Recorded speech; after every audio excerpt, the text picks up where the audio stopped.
Y vamos a otro tema porque fíjense que hoy, 19 de diciembre, se conmemora por primera vez el Día Nacional contra el Femicidio, establecido por ley el año pasado.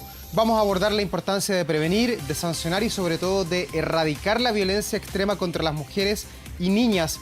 Para eso vamos a tomar contacto con la abogada y socióloga, integrante además de la Fundación contra el Femicidio y de la coordinadora 19 de diciembre, Claudia Neira, quien ya nos acompaña a través de la pantalla. ¿Cómo estás, Claudia? Muy buenos días.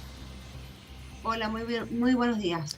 Bueno, Claudia, lo primero es cómo llegamos como país a este 19 de diciembre. ¿Cómo está el estado del arte respecto a los femicidios en Chile? Bueno, lo primero, ¿cómo llegamos a este 19 de diciembre? Lamentablemente esta conmemoración responde a la fecha, al día exactamente en que mi hija Javiera fue asesinada por femicidio y que posterior a eso, las organizaciones feministas de la época, estamos hablando del año 2000, finales del 2005 en adelante, conmemoraron el día 19 de diciembre. Se hizo, por decirlo de alguna manera, una conmemoración del día por la vía de los hechos, ¿no? Y esta situación ya estaba bastante instalada, sin embargo, de esa forma no alcanzábamos a llegar a los territorios que a nosotros nos interesaban, que era masificar la conmemoración del día para de esa manera visibilizar los femicidios y hacer memoria viva de las mujeres que habían sido asesinadas. Fue así como en el marco del trabajo desarrollado por la coordinadora 19 de diciembre decidimos tirarnos, ¿no? Intentar esta fórmula legal que significaba para nosotras la posibilidad de avanzar, de llegar a distintos lugares, como ahora, por ejemplo, ¿no? Que antes para nosotras la televisión no era un espacio donde pudiéramos convocar o memoriar, y hoy día sí lo es.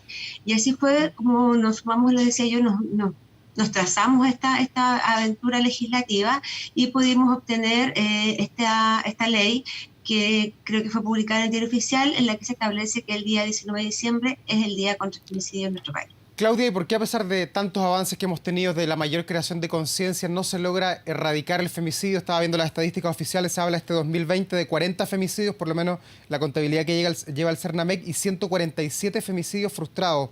¿Por qué no logramos que estas cifras vayan a la baja a pesar de que el tema cada vez es más visible? Ha habido muchos ataques muy mediáticos que los estamos revisando ahí mientras conversamos contigo.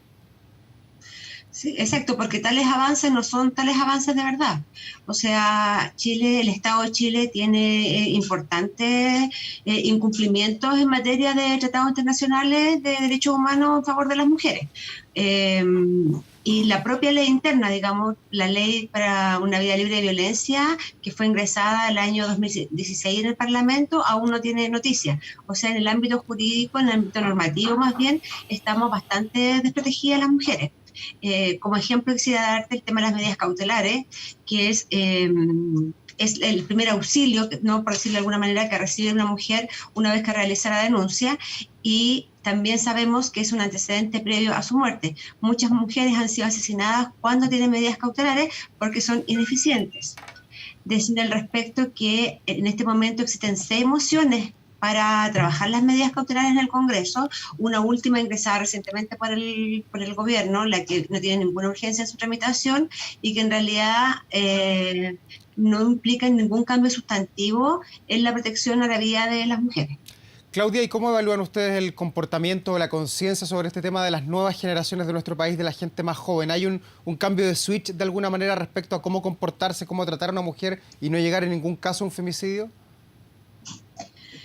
Mira, es súper compleja la pregunta porque en verdad no podemos apostar por las generaciones jóvenes todavía porque no tenemos los estudios pertinentes, no conocemos, no hay datos estadísticos sobre la violencia en el pololeo, tampoco hay estudios de carácter cualitativo como para indagar respecto a esta materia.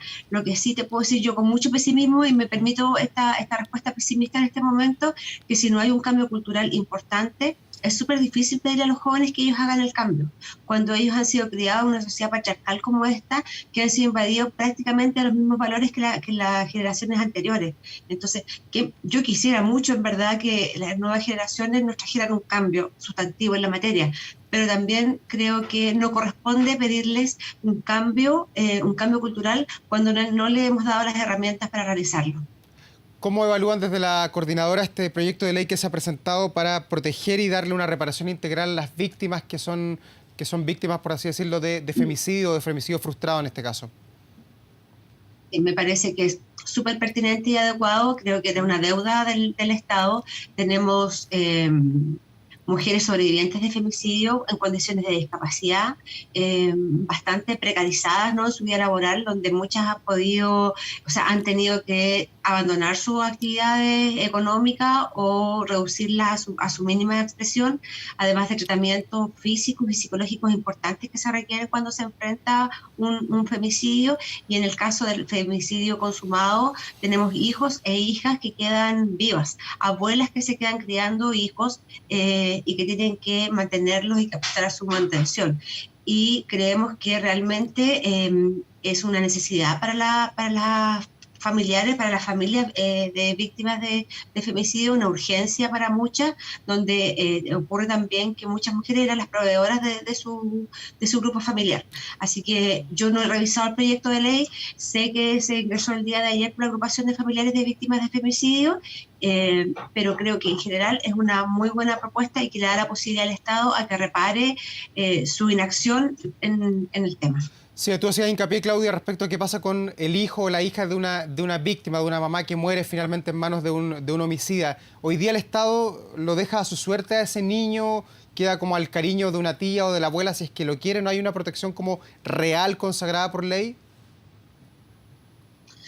De hecho, lo deja a su mala suerte, porque muchas veces ocurre incluso que este niño o niña es dejado con la familia paterna, con la familia del femicida.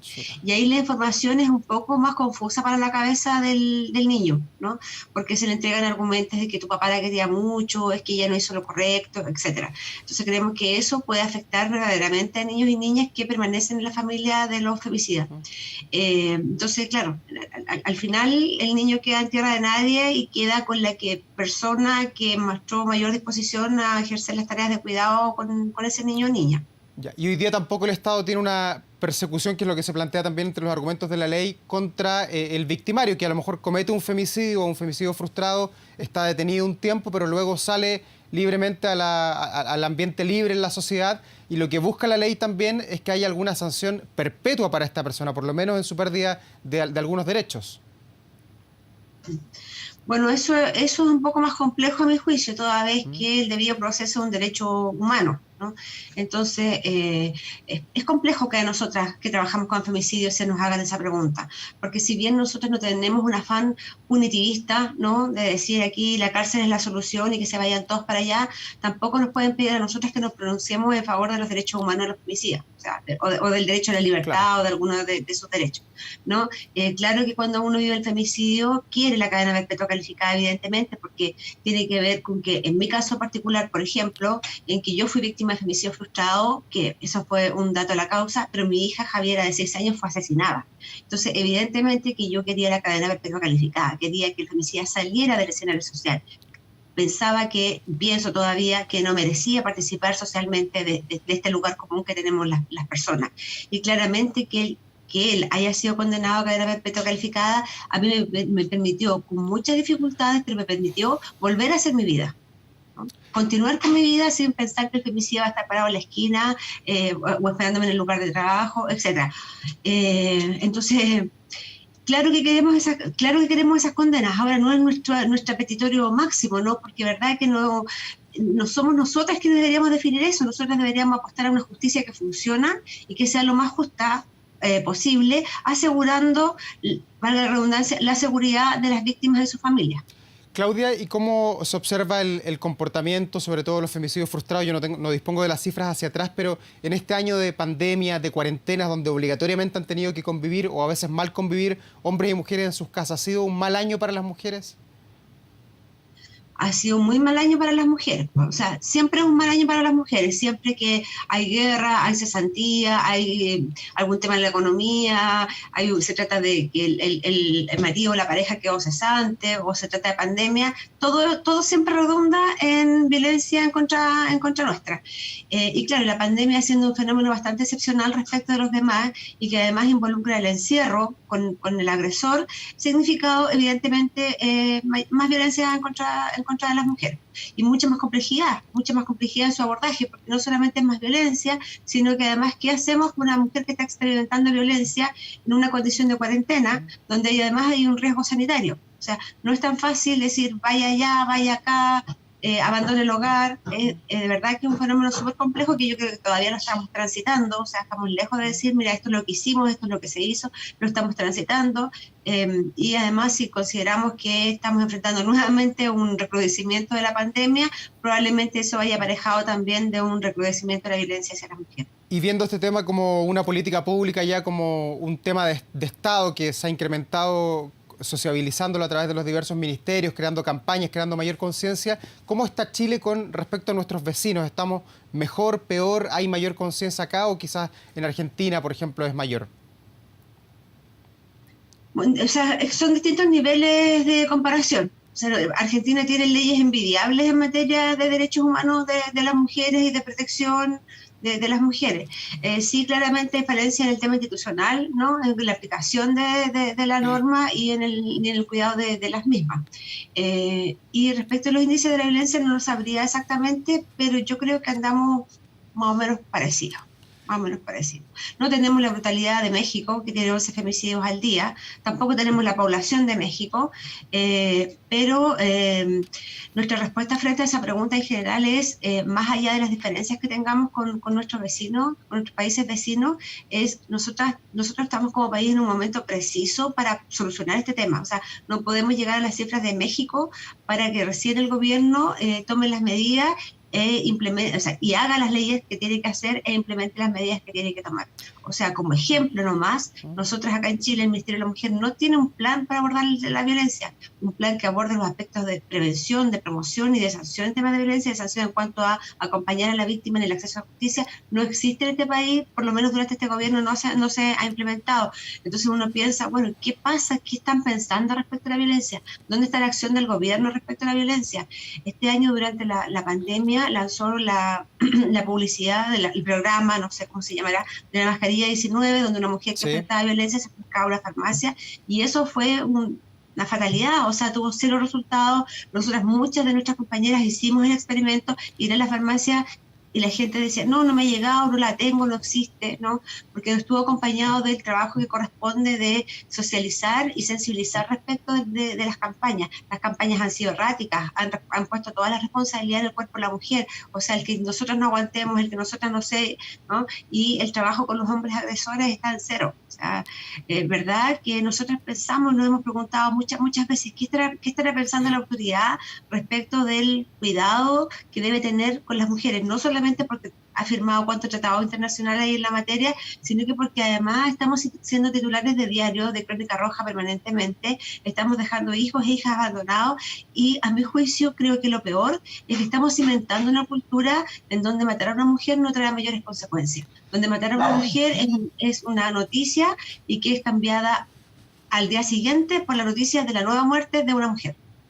Claudia, este 19 de diciembre, Día Nacional contra el Femicidio en nuestro país, coincide además con el lanzamiento de un libro que ustedes han tenido ahí en la Fundación, que es Por nuestras muertas, toda una vida de lucha. ¿De qué se trata este libro y cómo se puede acceder si es que uno quiere interiorizarse? Sí, mira, es el segundo libro que sacamos como coordinadora de 19 de diciembre. Es un libro súper potente, son 21 historias sobre femicidio. Es durísimo el trabajo que allí se consigna, pero tiene relación con uno de los objetivos de la coordinadora, que es mantener viva la memoria de las mujeres asesinadas, objetivo que por lo demás toma la propia ley que declara el día 19 de diciembre, ¿no? Como que esto sea un ejercicio de memoria. Nosotros el 19, ¿por qué era importante el 19? Porque no podemos olvidar. ¿Y por qué no podemos olvidar? Porque esto no se debe repetir. Y porque a través de esta forma debemos enseñar a las nuevas generaciones. Y pensando de esa misma manera, surge la idea de realizar libros que sean libros testimoniales que permitan a la sociedad entera, a las generaciones presentes y a las que vienen, enterarse que en Chile se mata a mujeres, cuáles son los procesos judiciales, que lamentablemente nos vamos a dar cuenta que o van derechamente a la impunidad, o que a lo menos son procesos judiciales tremendamente largos y agotadores de las familias. Estamos hablando de procesos que duran 3 a 4 años. Sin embargo, a este libro nosotros le quisimos dar una vuelta y quisimos relatar la historia de vida de las mujeres asesinadas, ¿no? Poner ahí un poco el acento, porque nosotras una vez que somos asesinadas aparecemos así como titular de diario, mujer aparece muerta en vertedero, ¿no? Y nunca parece que esa mujer era una mujer que tenía 30 años, que viajaba por el mundo, o que le gustaba estudiar, o que soñaba con ser mamá, ¿no? O que era una hija súper regalona. Y en el fondo nosotros queremos mostrar eso, queremos mostrar lo democrático que es el femicidio. O sea, como dicen, una de las consignas nuestras, puede ser tu hija, puede ser tu hermana, ¿no? Puede ser tú misma, puede ser cualquiera. El libro, al mostrar esta diversidad de mujeres, lo que nos advierte además es que podemos ser todas. Por lo tanto, hay un llamado implícito al cuidado nuestro, al cuidado de todas y al reconocer la memoria de estas mujeres, ¿no? Al reconocer y dignificar que estas mujeres tenían vida, tenían historia y tenían muchos sueños. Claro, y son testimonios de la vida de las personas más allá del número que va quedando en el registro histórico del país, pues esa es la idea. Exactamente. Claudia Neira, muchas gracias por atender hasta ahora nuestro contacto y bueno, ojalá el tema siga penetrando en la sociedad chilena y estas cifras vayan a la baja. Lo decíamos al comienzo, hay 40 femicidios durante este año 2020, de acuerdo a las cifras oficiales, y lo que es más grave, 147 femicidios frustrados, además de alguna cifra negra que tiene que haber por allí también, que de seguro incrementará las estadísticas. Así es. Gracias, Claudia, buen día. Muchas gracias, que estés muy bien. Chao, buenos días.